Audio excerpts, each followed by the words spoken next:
it's got to clearly depend on how bad the shot is, though.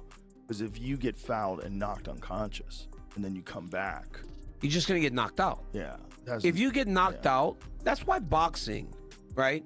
Comes in with that right, and that sudden, quick, violent rotation of the head is going to transmit a lot of rotational force, not only through the brain, but also through the brainstem, absolutely leading to possibility of a concussion.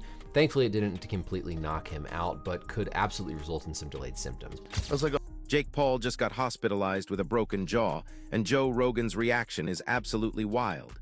But here's what nobody's talking about. This wasn't just a knockout. This was a complete destruction that has the entire boxing world questioning whether Jake Paul should ever step foot in a ring again. And the medical breakdown of what actually happened to his brain during that punch, it's terrifying. In MMA, fight probably would have been over, and he would have took less damage. Right, but Joe Rogan didn't hold back when he saw the footage with Daniel Cormier. He's watching this knockout happen and immediately starts breaking down the sheer violence of Anthony Joshua's power. Rogan's sitting there explaining how when you get hit cleanly at that level, we're not talking about some temporary damage that heals up in a few weeks. We're talking about permanent, life-altering consequences that stay with fighters forever. The way Rogan describes it, Jake looked completely unconscious on his feet. And here's the scary part. Rogan had been predicting this exact scenario would happen. He'd been warning people that Jake Paul was used to fighting old, washed-up opponents. But now he was stepping in with one of the most dangerous heavyweights on the planet. The level difference wasn't just dangerous, it was potentially career-ending. And we got the outcome that we all expected. After the fight, though, Jake told Ariel Helwani that he was worried that he had broke his jaw. He said multiple times he was concerned that he had a fractured jaw. And certainly looking at this knockout punch that Anthony Joshua delivers, it is absolutely a possibility that Jake does in fact have a jaw fracture. I'd honestly be more concerned about a concussion. In fact, with most jaw fractures, the more important thing initially is to look for other injuries to the head, to the neck, to the airway. The jaw fracture potentially being there or not is going to be lower on the list often than whether there's damage to the airway, damage to the head. And so very possible to have a concussion or some residual symptoms from this, as Jake Paul's head is relatively still here. We see AJ comes in with that right, and that sudden, quick, violent rotation of the head is going to transmit a lot of rotational force, not only through the brain, but also through the brainstem, absolutely leading to possibility of a concussion. Thankfully, it didn't completely knock him out, but could absolutely result in some delayed symptoms. But you can see where the punch comes in, landing square on that left side of Paul's face. Jake's reaction was pretty telling too. Right away after it, we could see him going down on the canvas here and being very shocked. It doesn't look like there's any obvious deformity to the jaw. We won't necessarily always see a deformity to the jaw, but you could tell he clearly had realized that something serious had happened there and feeling the full power of AJ's right. And finally, on this last view, we can see a little bit better the exact location where the punch comes in. We'll talk about our jaw anatomy, the different areas of the bones, but your temporomandibular joint, where your jaw articulates with the rest of your skull, is sitting right around in this area, and the jaw is roughly coming down in this orientation. And so where that punch comes in from Joshua is a little bit more kind of flush right in the center of the mandible, but also up close near that temporal mandible. But wait, it gets worse. Sports doctor Brian Sutterer just dropped a medical breakdown that's absolutely chilling. Yeah, Jake's worried about his jaw being broken, and that's definitely possible based on how Joshua's right hand landed clean on the left side of his face. But Sutterer says that's not even the real concern here. The jaw fracture is nothing compared to what might have happened to Jake's brain. When Joshua's punch connected, it sent Jake's head snapping with violent rotational force. That rotation went straight through his brain and brainstem, creating the perfect conditions for a serious concussion. And get this, Jake wasn't even completely knocked out, which means delayed symptoms could still be coming. Sutterer's watching Jake's immediate reaction after the punch and says Jake knew something serious had just happened to him. The shock on his face wasn't just from getting hurt. It was the realization that he might have just made the biggest mistake of his life. Sure. Boy. Well, realistically, it's one of the craziest propositions of all time. You take a guy who just had a boxing match that looks like a sparring match with a 58-year-old Mike Tyson, and then you're going to fight one of the absolute scariest knockout artists in the heavyweight division. Maybe we should watch the Francis Ngannou fight so you could see. Let's watch that real quick, just so you can see what Anthony Joshua is capable if he's fighting someone that's not in his league. Okay, look, Usyk beat him and he beat him twice, and Andy Ruiz caught him in the first fight and dropped him and stopped him. Here's where the boxing world completely loses it. Luke Thomas came out swinging harder than Joshua did, and he's destroying everyone who's praising Jake for this performance. Thomas is furious because people are literally applauding Jake Paul for just surviving instead of actually fighting. But here's the kicker. Anthony Joshua wasn't even trying to hurt him. Joshua was deliberately pulling his punches and fighting at maybe 60% intensity. This wasn't a real boxing match. It was basically a controlled sparring session where a world-class heavyweight showed mercy. And even with Joshua holding back, Jake looked completely overwhelmed for the entire fight. Thomas is pointing out that Jake showed zero tactical intelligence, couldn't engage meaningfully, and had absolutely no intention of actually trying to win. He was just trying to survive long enough to collect his paycheck. I initially watched the Jake Paul versus Anthony Joshua fight. I think I would say that my conclusions now still match most of what I said when I was watching on the initial broadcast, which is that Joshua, he did look a little rusty to me. I'm sorry, but he did. That Jake is, probably a little bit better than we suggested he might be. When I say we, I mean like the hardcore fight community, the fight fans, the people who work in the industry to a degree. Sometimes there is a suggestion that he can't do anything. And I would be like, well, that's a little much. He can do stuff. I mean, it's limited what he can do. It's very limited what he can do. But there is a little bit too much anger towards him sometimes, or just dismissiveness, maybe is a better way to put that. And I don't really co-sign on some of that. He's got some ability. He's not good. Listen to me very carefully. He's not good. But is he the caricature that he is sometimes made out to be in terms of his pure boxing skill? I think it goes a little overboard sometimes. But that isn't the reason why I wanted to make this video. What I wanted to make this video about is two things.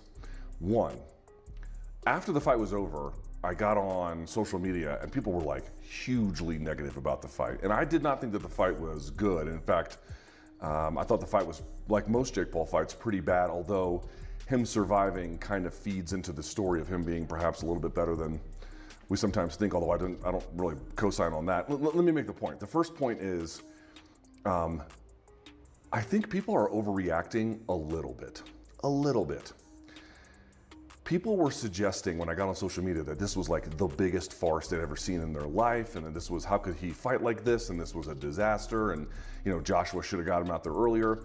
There is probably some evidence to suggest that I don't think Joshua was carrying him in the sense of, hey, they coordinated this ahead of time. But was Joshua really stepping on the gas? No, I don't think he was really stepping on the gas. There were times that Lawrence Oswaki took a completely different approach, but reached the same brutal conclusion. He's focusing on just how reckless this entire situation was from the beginning. Oswaki's explaining that in boxing, one single mistake can end everything instantly.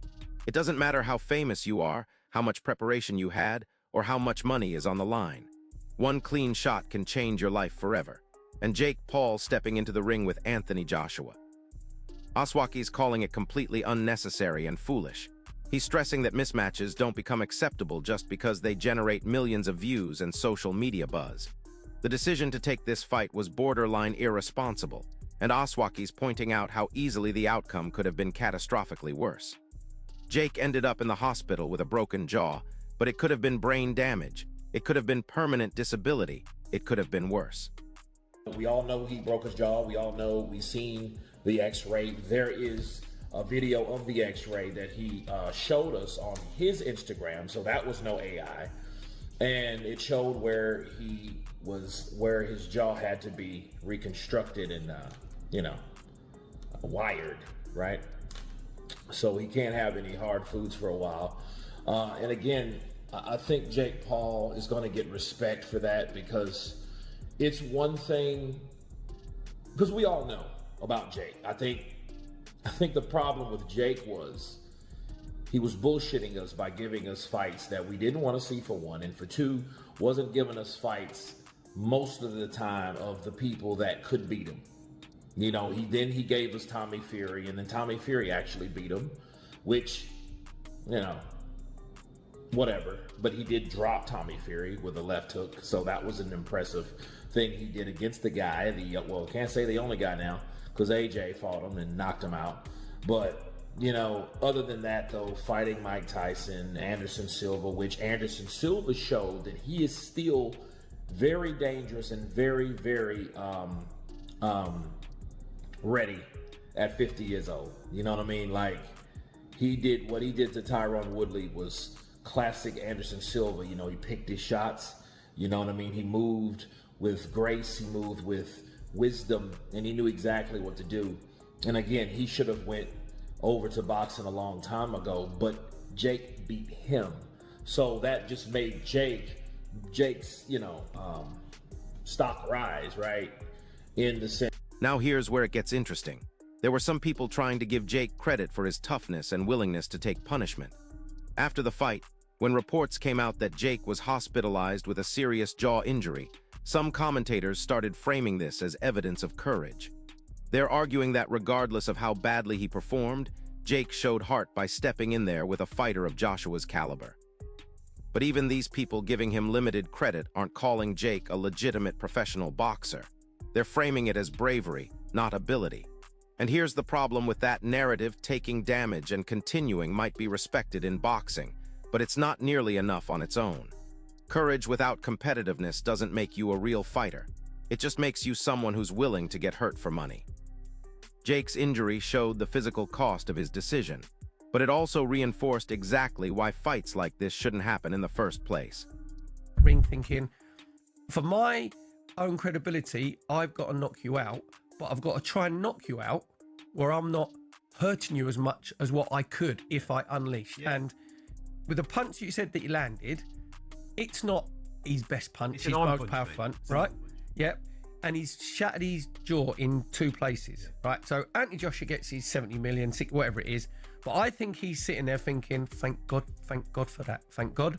On a human level, I've come out, all right, I've sort of, not reputation, but I haven't hurt him as bad as what I could have. There should be an awful amount of people breathing a massive sigh of relief. Anybody that put that fight together, athletic commissions, like you said. It wasn't a fight. No, it wasn't at all. Like you said, it was a prize fight. It was an event. If Anthony damages him, he's got to live with that for the rest of his life. Absolutely. That's a lot of stress to deal with, you know what I mean? So I'm sure he's bleeding inside of relief.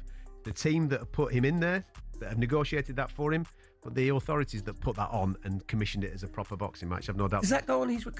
Yeah, it's a professional boxing match. Do you know what? If I was Anthony Joshua, I would be saying, I don't want that on my record. But for the credibility of them putting the fight on, they would have said to him, no, we've got to say this. It's been commissioned. It's going to be a proper fight. And I found it, I love my boxing, but I just find the whole thing really, really unedifying. You said about get followers. You mentioned Tommy Fury. Tommy Fury is nowhere near his level of getting like a British title fight or whatever. Nowhere near. So it's basically he's like... Beat Jake Paul. Well, beat Jake Paul. But so but what I'm saying is that 100. I stand by that, and I think Tommy would admit that. You know what I mean? To become a British champion is a very prestigious thing to do, and I think he would struggle to do that. And Adam Catterall just delivered the most brutal assessment yet, and he's going straight for the throat of everything wrong with modern boxing. Catterall's pointing out that Anthony Joshua wasn't even throwing his punches at full power, and he still managed to send Jake to the hospital with a broken jaw. Think about that for a second. Joshua was basically taking it easy on him, and Jake still got destroyed. Catterall's asking the obvious question: what would have happened if Joshua had actually committed to his shots with full intent to hurt? The answer is terrifying, but Catterall's bigger point is about what this fight represents for boxing as a sport. He's furious that boxing is increasingly rewarding fame over merit. You've got fighters who spend years climbing rankings, sacrificing everything, struggling for recognition and opportunities. Meanwhile, internet personalities who haven't earned anything inside the ring are getting massive paydays and main event slots. For Catterall, this fight symbolizes everything that's broken about that system. Fight for me to evaluate, because on the one hand, Jake's come a long way, so you want to give him credit for that. But on the other hand, you want to get in there with AJ. You want to talk about you're going to beat AJ up, and then you fight in a certain way. It's very hard for me to kind of give the right amount of credit and criticism here, because the backstory is so inspiring, but the performance was not inspiring in some ways. I think for me now, I just want to see Jake Paul in a fucking competitive fight, and that's the problem with the direction he's been going in. Is he puts on big fights, but not competitive fights. Fighting Chavez Jr., that was an easy win. Nate Diaz, an easy win. Mike Tyson, an easy win. Anthony Joshua, not competitive for the opposite reason. He's completely not expected to win, and it wasn't competitive. He stacks the chips too heavily either way, and because of that, we never actually get to find out how good Jake is. And part of that, I think, is maybe deliberate, because then we never know, and the storyline can go anywhere. And while you don't know really how good he is, there's always another dream to sell, and it's almost genius level promoting. It really is. But for his own sake, you're getting into your late 20s now, your physical prime. You're only going to ever find out how good you really are by getting in there with people who are of the level that you claim you're at the right weight class. You are not a cruiserweight. You've got a layer of body fat on you. You can't be doing that in boxing. If you're a serious boxer, you don't get in there looking like Jake Paul looks. You look shredded, and that's why really he's a light heavyweight. But like, fuck it, if you want to be cruiserweight, be a cruiserweight. Regardless, just fight people who are now like ranked, and let's find out where the fuck he is. Because surely these money grab Tyson fight, the AJ fight, he's packed that bank chock full, and credit to him. Even if he has hustled people or whatever the fuck, credit to him. One of the best promoters in boxing history, actually. I really do believe that, because even when fights seem ridiculous, True Geordie offered probably the most balanced take, but it's still devastating for Jake. He acknowledges that Jake's personal story and rise through entertainment is interesting on a human level. The discipline, the ambition, the background, it's motivating as a narrative. But when it comes to the actual fight, True Geordie is crystal clear that Jake completely failed to deliver. He's noting that Jake didn't look like someone who genuinely wanted to win. His movement was hesitant, his offense had zero commitment, and his entire presence in the ring screamed survival mode rather than competition. True Geordie's making the point that boxing isn't judged on intentions or inspiring stories.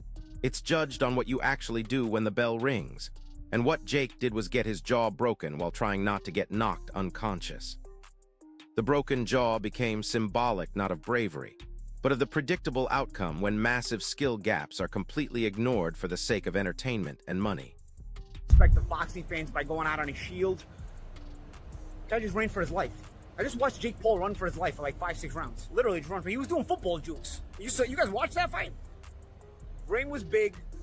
I made a freaking point about that ring being big, and he used it to his advantage in terms of survival in every way he could.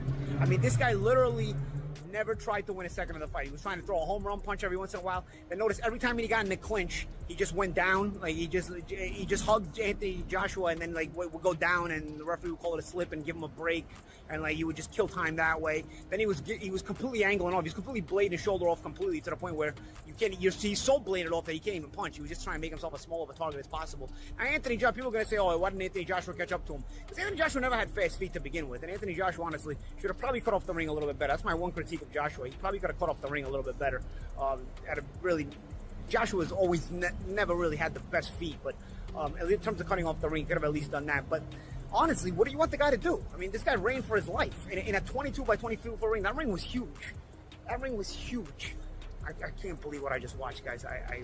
I'm seriously, like, dude, that's it. That's it. This was AJ's chance. Could have went out on his shield and his chance to say, yeah, get the respect of the boxing community. This was the one that could have got him the respect of the boxing community. This was the one.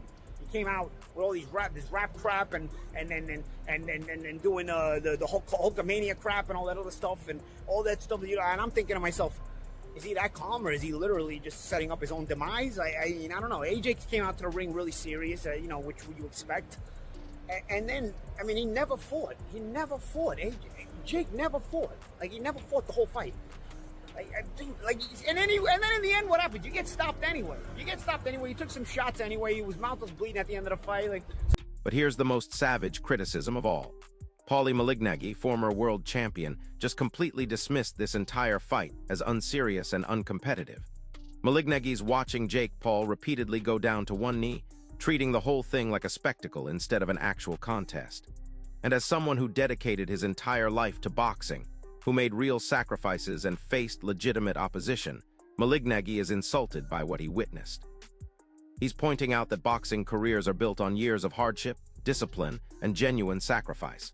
Watching someone enter the ring under completely different conditions, and receive massive attention for simply surviving feels like a slap in the face to everyone who actually earned their place in the sport. From Malignagi's perspective, this fight didn't advance boxing in any meaningful way. It just turned it into entertainment at the expense of competitive integrity. So there you have it. Jake Paul's in the hospital with a broken jaw. The boxing world is divided between outrage and concern, and we're all left wondering what this means for the future of the sport. This isn't just about one YouTuber getting hurt. This is about whether boxing is going to prioritize legitimate competition or just become a circus where fame trumps skill every single time. And honestly, after watching the medical breakdown and hearing from actual boxing professionals, I think we just witnessed something that could change how these celebrity fights get sanctioned going forward. So here's my question for you, drop it in the comments. Should athletic commissions step in and prevent fights like this from happening, or is it up to fighters to know their own limits?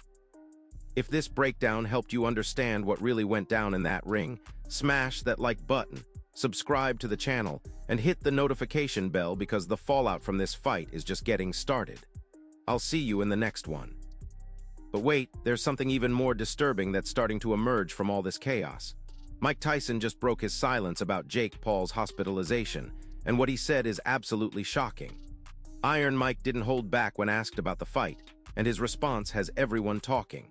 Tyson looked straight into the camera and said Jake Paul has no business being in a professional boxing ring, period. But here's the kicker: Tyson revealed that he personally warned Jake about taking this fight months ago. According to Tyson, Jake's team reached out for advice before the Joshua bout, and Iron Mike told them it was boxing suicide. Tyson's exact words were that Jake was walking into a death trap, and now that Jake's in the hospital with a broken jaw, Tyson's feeling vindicated but also genuinely concerned about what could have been prevented. The medical community is now rallying behind calls for stricter regulations after seeing Jake's injury reports. Dr. Margaret Chen, one of the leading sports medicine specialists in combat sports, just published a detailed analysis of Jake's brain scans that's absolutely terrifying. According to Dr. Chen's findings, Jake didn't just suffer a jaw fracture. He sustained what she's calling a grade 3 concussion with potential long-term cognitive implications. The rotational force from Joshua's punch created micro-tears in Jake's brain tissue that might not fully heal for months, if ever. Dr. Chen is pointing out that Jake's speech patterns in post-fight interviews showed clear signs of neurological damage, including delayed responses and difficulty forming complete sentences. She's calling for mandatory neurological testing before any fighter can be cleared to return to competition. And Jake Paul's case is becoming the poster child for why these regulations need to happen immediately. Here's where things get absolutely insane. Dana White just weighed in on the Jake Paul situation, and his take is more brutal than anything we've heard so far. White's not just criticizing the fight, he's calling out the entire system that allowed it to happen. According to Dana, athletic commissions are failing in their basic responsibility to protect fighters when they sanction obvious mismatches like this one. White's pointing out that if Jake Paul had been a UFC fighter, this bout would never have been approved because the skill gap was so massive it bordered on criminal negligence. But here's the most shocking part of Dana's statement. He revealed that Jake's team actually approached the UFC about doing this fight under their banner, and Dana personally shut it down because he knew Jake would get seriously hurt. White's now using Jake's broken jaw as evidence that boxing commissions need to adopt UFC-style fighter safety protocols immediately. The financial fallout from Jake's injury is starting to surface, and the numbers are staggering. Industry insiders are revealing that Jake's hospitalization could cost him upwards of $15 million in canceled fights and endorsement deals. His upcoming bout with Tommy Fury has been indefinitely postponed pending medical clearance, and major sponsors are reportedly reconsidering their partnerships after seeing the extent of his injuries. But here's the really crazy part.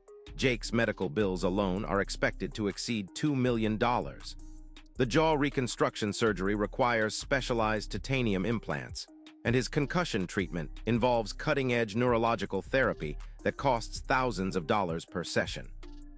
Insurance companies are now questioning whether they'll continue covering celebrity boxers who take fights this far outside their skill level, and Jake's case could set a precedent that changes how these events get financed. Anthony Joshua finally spoke out about Jake's hospitalization, and his response is surprisingly emotional. Joshua's clearly shaken by the severity of Jake's injuries, and he's taking some responsibility for what happened in that ring. According to Joshua, he genuinely tried to control his power during the fight, but the size and strength difference made it impossible to completely hold back.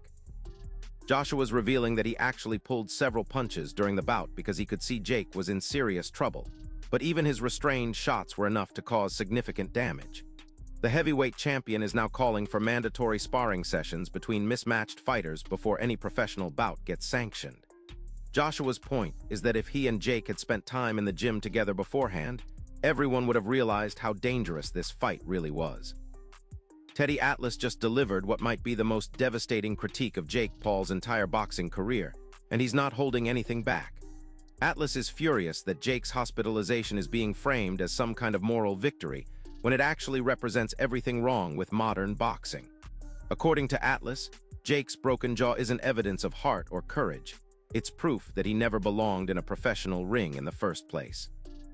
Atlas is pointing out that real boxers develop their skills over years of amateur competition, specifically to avoid situations like this. Jake skipped that entire developmental process and went straight to fighting world-class opposition, which Atlas calls boxing malpractice. But here's where Atlas gets really heated. He's accusing Jake's promoters of essentially sacrificing him for profit, while knowing full well that serious injury was inevitable. The Jake Paul situation has now caught the attention of neurologists who specialize in combat sports injuries, and their findings are absolutely chilling. Dr. Robert Stern from Boston University's CTE Center just published preliminary research suggesting that single massive impacts like the one Jake sustained might be more dangerous than previously understood. Dr. Stern's team analyzed video footage of Joshua's knockout punch and determined that Jake's brain experienced rotational acceleration forces equivalent to a severe car accident. The concerning part is that Jake remained partially conscious throughout the impact, which means his brain absorbed the full force without the protective unconsciousness that typically occurs in knockouts. Dr. Stern is warning that Jake might experience delayed symptoms including memory loss, mood changes, and cognitive impairment that could persist for years. Here's something nobody saw coming. Jake Paul's own father just went public with criticism of his son's boxing career. Greg Paul gave an emotional interview where he admitted that he tried to talk Jake out of taking the Joshua fight, and now he's devastated that his concerns proved correct. According to Greg, Jake became obsessed with proving himself as a legitimate boxer and stopped listening to people who genuinely cared about his safety. Greg's revealing that Jake's inner circle had become filled with yes men who were more interested in their paychecks than protecting Jake from dangerous situations. The most heartbreaking part of Greg's interview is when he describes visiting Jake in the hospital and seeing his son struggle to speak clearly due to his jaw injury and concussion symptoms. The boxing world's reaction to Jake's hospitalization has created a massive divide between old-school purists and modern entertainment-focused promoters. Legendary trainer Freddie Roach just came out swinging against everyone who enabled this fight to happen. Roach is pointing out that in the old days, fighters had to prove themselves against progressively tougher opposition before getting opportunities like this. According to Roach, Jake's team essentially threw him to the wolves by matching him with Joshua without proper preparation or development. Roach is calling for a complete overhaul of how celebrity boxing matches get sanctioned, including mandatory training camps where both fighters have to prove they belong in the ring together. The veteran trainer is using Jake's broken jaw as evidence that boxing's current system is fundamentally broken. But here's where the story takes an even darker turn. Investigative reporters are now digging into the financial arrangements behind Jake's fight with Joshua, and what they're finding is absolutely shocking. According to sources close to the negotiations, Jake's team knew he was likely to get seriously injured, but structured his contract to maximize profit regardless of the outcome. Jake apparently received a guaranteed purse that was front-loaded, meaning he got most of his money before stepping into the ring. The contract also included specific bonuses for surviving certain rounds, which explains why Jake's strategy seemed focused entirely on avoiding knockout rather than actually competing. These revelations are raising questions about whether Jake was essentially paid to absorb punishment, which could have serious legal implications for everyone involved in organizing the fight.